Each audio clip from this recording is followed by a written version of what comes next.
Hi, gang. This is Boomer with Occupy Democrats. As if he hadn't suffered enough with migraines and acid reflux, JD Vance recently fell out of his chair with an unwelcome surprise on his home turf. Sign language can be very effective, as we'll see shortly. But first, what is with this cat? Pete Buttigieg offers a well thought through explanation as to what makes Vance so downright weird. And this is in reply to Kristen Welker on Meet the Press. Let's start where I left off, in part with Senator Vance. Yeah, a community like Springfield, Ohio is dealing with rapid economic growth and rapid population growth, some of it connected to immigration.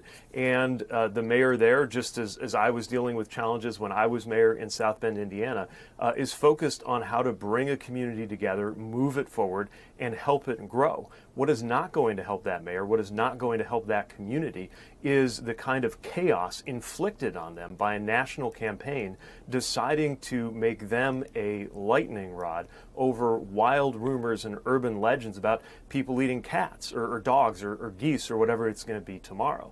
And let's be very clear. That community and the very real people who are dealing with some really ugly stuff right now, like the bomb threats, are having that inflicted on them as part of the strategy from a campaign that wants to talk about anything but their actual record and their actual agenda.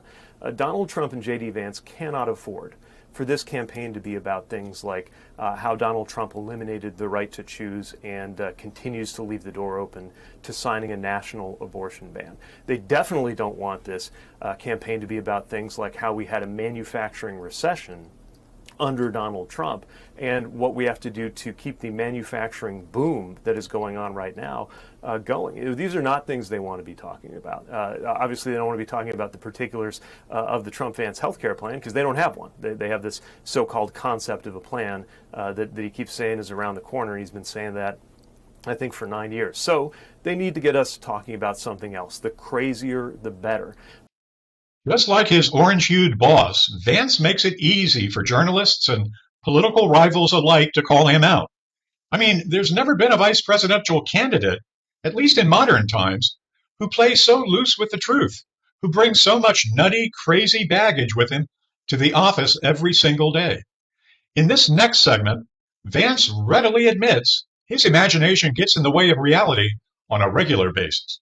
The American media totally ignored this stuff until Donald Trump and I started talking about cat memes. If I have to create stories so that the American media actually pays attention to the suffering of the American people, then that's what I'm going to do. You just said that you're creating the story. What's that, Dana? You just said that this is a story that you created. So the eating dogs and cats thing is not accurate. Dana, it comes from firsthand accounts from my constituents. I say that we're creating a story, meaning we're creating the American media focusing on it.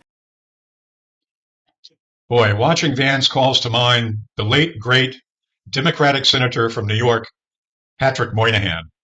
That's Daniel Patrick Moynihan, and his chilling warning almost a half century ago that everyone is entitled to his own opinion, but not to his own facts. Well, the Washington, D.C. area is home to 6.5 million people, a vast majority of whom are Democrats. Turns out J.D. Vance has selected a very liberal enclave, even by D.C. standards, in which to live.